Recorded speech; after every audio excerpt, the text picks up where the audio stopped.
Imagine two friends graduating from college together. They land similar jobs. They earn the same $80,000 salary. They both save diligently until they have $70,000 sitting in the bank. From the outside, their financial lives are almost identical. Then, one Saturday morning, everything changes. One signs the paperwork to buy a house. The other renews his apartment lease for another year. At first, it seems obvious who made the smarter decision. The homeowner is finally building equity. The renter is throwing money away. That's the story we've all heard. But what if the numbers tell a completely different story? What if the renter quietly builds an investment portfolio worth hundreds of thousands of dollars? What if the homeowner spends years paying mostly interest instead of building wealth? And what if neither choice is automatically right? That's where most rent versus buy debates fall apart. They talk about the house you'll own decades from now, but rarely about the thousands of dollars that disappear before you even get the keys. They celebrate appreciation, but almost never calculate maintenance, taxes, insurance, and closing costs.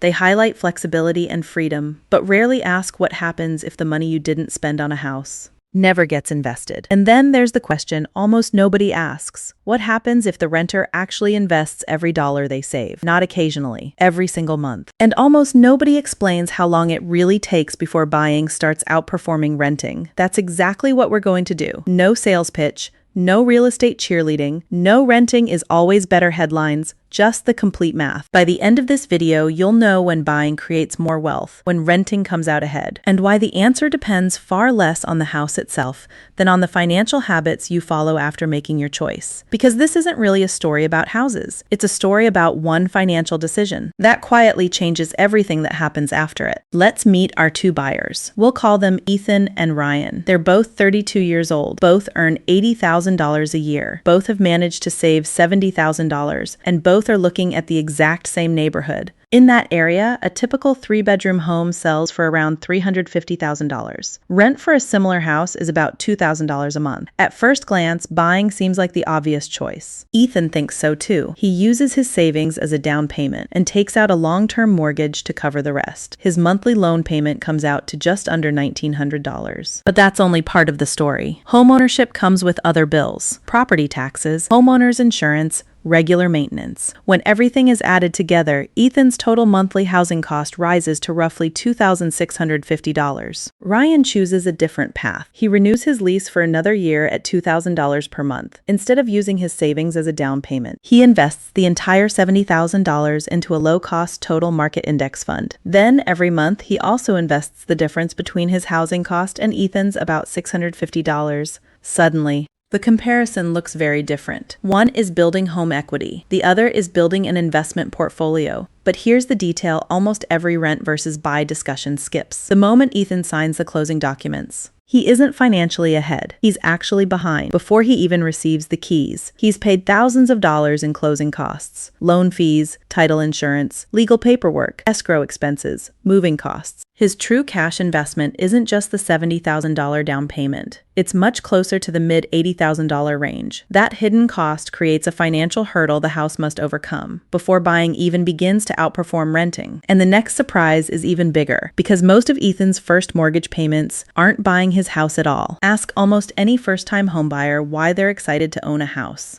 and you'll probably hear the same answer. At least my monthly payment is building equity. It's a great feeling, unfortunately. It's only partly true. Let's go back to Ethan every month. He sends about $1,863 to the bank for his mortgage. Most people assume a large portion of that payment is reducing what he owes in the early years of a 30-year mortgage. That's simply not how the math works during the first payment. Only a small fraction goes toward the loan balance. The overwhelming majority is interest paid to the lender. In other words, the bank gets paid first. Your equity grows slowly. Now add everything else: property taxes, homeowner's insurance, routine maintenance. Suddenly, Ethan is spending more than $2,600 every month, yet only a small amount is actually increasing his ownership of the home. That's a reality many buyers don't fully understand until they've been making payments for months. Now compare that with Ryan. His $2,000 rent payment is gone forever. Nobody argues with that. But Ethan's situation isn't as different as it first appears. A large portion of what he pays each month, interest, taxes, insurance, and ongoing repairs, are necessary costs of ownership that don't build equity. They simply allow him to keep living in the house. That's why the phrase, "rent is throwing money away," can be misleading. Both renting and owning come with expenses that never come back. The real question isn't whether money leaves your pocket, it always will. The question is, which option leaves you with more wealth after every cost has been counted, and after 3 years? The answer surprises almost everyone, because once we compare Ethan's growing home equity with Ryan's investment account, the financial gap isn't where most people expect it to be. Fast forward 3 years. Ethan and Ryan are still living in the same city. They still earn similar salaries. Neither has received an enormous inheritance or won the lottery. The only major difference is the housing decision they made at first glance. Ethan feels like he's winning. He's a homeowner. The property has increased in value. His neighbors keep telling him how smart he was to buy. And they're not completely wrong. After 3 years of mortgage payments, he's reduced his loan balance by several $1,000s. Meanwhile, home prices have continued rising at a healthy pace. On paper, his ownership stake in the home has grown into a meaningful asset, real wealth that reflects both appreciation and the portion of the property he now owns. But there's one important catch. Most of that wealth is trapped inside the house. If Ethan wants to use it, he can't simply tap a button on his phone. He usually has to sell the property or borrow against it, both of which come with additional costs. Now let's check on Ryan. Instead of building a stake in a single property, he's been building ownership across businesses throughout the entire stock market. His original $70,000 investment has continued compounding. Every month, another contribution has quietly been added to his portfolio. He hasn't had to replace a water heater. He hasn't paid for roof repairs. When something breaks, he calls the landlord. Instead of reaching for his wallet after 3 years, his investment account has grown into a surprisingly large pool of liquid assets. Unlike the value tied up in a home, that money can be accessed quickly if an emergency or opportunity appears, but there's a trade-off here as well. Ryan doesn't own the property he lives in, he doesn't benefit directly from rising home values, and each month, his rent payment builds no ownership stake. So who's ahead? The honest answer is, it depends on what you're measuring. If you're comparing the value Ethan has built in his home, he's made impressive progress. If you're comparing accessible investments, Ryan has quietly built substantial wealth of his own. Neither strategy has produced a runaway winner, and that's exactly what makes this debate so interesting, because the biggest expenses haven't even arrived yet. The costs most people forget to include don't show up during the first few years. They appear much later. When the roof starts leaking, the HVAC system fails, and the true cost of owning a home finally becomes impossible to ignore. Ask a homeowner what their monthly housing payment is, and they'll probably give you one number, the mortgage. But owning a home is a lot like owning a car. The purchase price is only the beginning. The real costs keep showing up long after you've moved in. Imagine Ethan walking through his house 5 years later. The water heater suddenly stops working. A few months after that, a heavy storm damages part of the roof. The following spring, the air conditioning struggles through a heat wave and finally gives out. None of these repairs are unusual. They're simply part of owning a home. The problem is, they rarely happen one expense at a time. Some years, almost nothing breaks. Other years, it feels like every major system decides to fail together. That's why experienced financial planners recommend setting aside money every single month for maintenance. Even when nothing needs fixing, it isn't optional. It's preparing for bills that haven't arrived yet. Ryan faces housing costs too. His rent gradually increases each year. That's unavoidable. But when the dishwasher stops working, or the roof leaks, he isn't writing the check. His landlord is. Of course,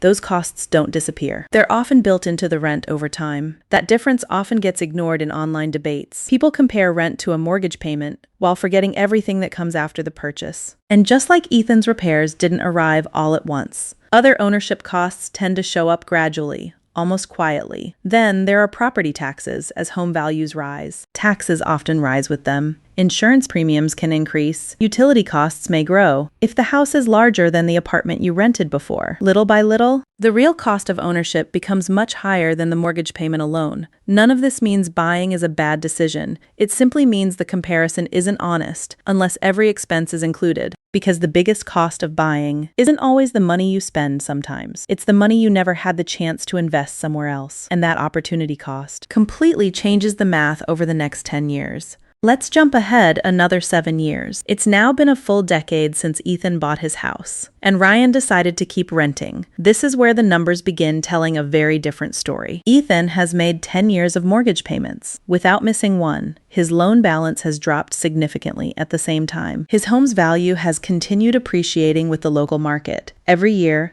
A little more of his payment has gone toward principal instead of interest. His equity has grown into a substantial asset. For the first time, the financial advantages of buying become much easier to see. Ryan hasn't stood still either. His original investment has continued compounding every month. He's added more money to his index fund, even after market crashes, and periods of uncertainty. He stayed invested instead of trying to time the market. That's the key. His success didn't come from finding the perfect investment. It came from consistency. By year 10, Ryan's portfolio has grown into an impressive amount of liquid wealth. In fact, depending on investment returns, it may even be worth more than Ethan's home equity. That surprises many people. But another trend is quietly developing. Ryan's rent hasn't stayed at $2,000 forever. Lease after lease. It has increased, a few percent this year, another increase the next. What once looked like a huge monthly savings compared to owning has slowly become much smaller. Meanwhile, Ethan's mortgage payment has remained largely predictable. Yes,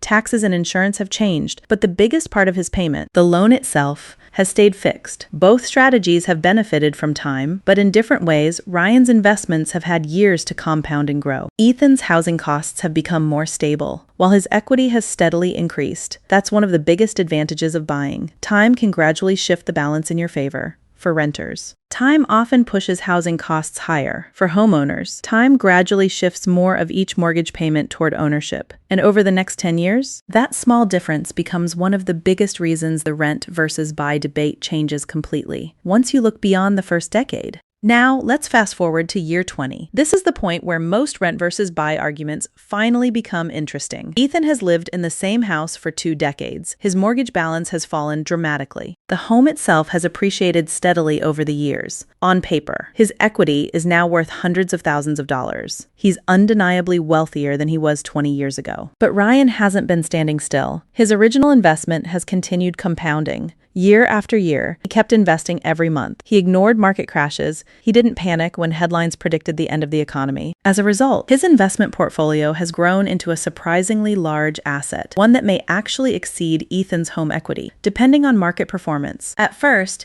that sounds like a clear victory for renting, but here's the detail that changes everything. Ryan's rent has never stopped increasing. The apartment that once cost $2,000 a month now costs thousands more. Every lease renewal has slowly reduced the amount he can invest. His biggest advantage in the early years has gradually disappeared. Ethan faces a completely different situation. His principal and interest payment has remained fixed since the day he bought the house, while nearly everything else has become more expensive. The largest portion of his housing payment hasn't changed. Inflation has quietly worked in his favor. 20 years ago, that payment felt expensive. Today, it feels much more manageable because his income has likely increased, while the mortgage stayed the same for many renters. Housing costs continue resetting closer to current market prices. And that's why the winner after 20 years isn't as obvious as many people expect. Ryan may have slightly more liquid wealth, Ethan may have slightly less, but he's only 10 years away from something. That completely changes the equation, because once the mortgage disappears, the financial game becomes entirely different for the homeowner.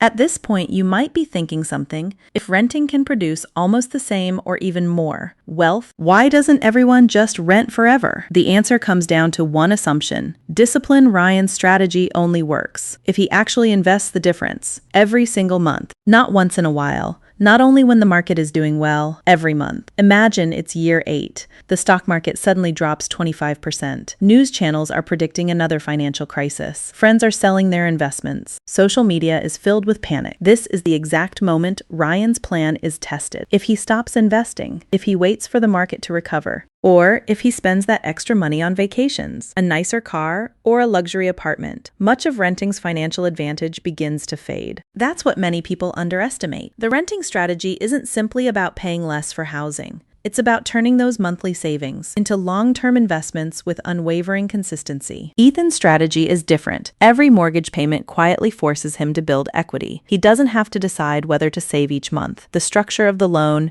makes that decision for him. That's one reason homeownership has helped millions of ordinary families build wealth. Not because houses always outperform investments, but because the mortgage creates automatic financial discipline for many people. That's incredibly valuable. Behavior often matters more than mathematics. A perfect investment strategy only works if you follow it. A homeowner who consistently makes mortgage payments may build more wealth than a renter with a theoretically better plan who never actually invests. That's why spreadsheets don't tell the whole story. People do. And before deciding which path is right for you, there's one final question that matters more than interest rates, home prices, or investment returns. It has nothing to do with the market and everything to do with the life you actually plan to live. After everything we've covered, you may be disappointed by the answer because there isn't one. The better decision depends less on the house and more on you. If you're planning to stay in the same city for the next 7 to 10 years, buying becomes much more attractive. The upfront costs are spread over a longer period. Your fixed mortgage payment becomes increasingly valuable as rents rise, and each year a little more of your payment goes toward building equity instead of paying interest. But what if your career could take you to another city? What if you aren't sure where you'll be living 3 years from now? In that case, renting may protect you from thousands of dollars in buying and selling costs. It also gives you flexibility that homeowners simply don't have. There's another factor that's even more important. Honesty. Ask yourself one difficult question. If you choose to rent, will you actually invest the difference every single month, not just when it's convenient, not just when the stock market is rising, every month, for years? Because if the answer is no, then renting loses one of its biggest financial advantages. Now ask yourself another question. If you buy, are you financially prepared for everything that comes with ownership? The repairs, the maintenance, the unexpected bills, the responsibility? Because buying a home is much more than qualifying for a mortgage. It's committing to decades of ownership. The truth is, neither strategy guarantees wealth. A disciplined renter can become financially independent. A disciplined homeowner can build enormous equity. An undisciplined person can struggle with either choice. That's the real lesson. Your financial future won't be determined by whether you rent or buy. It will be determined by what you do after making that decision, because long-term success comes down to consistency. And when your habits become stronger than your emotions, almost any reasonable strategy can lead you toward financial freedom. That's the math most people never talk about. And it's the only math that truly matters.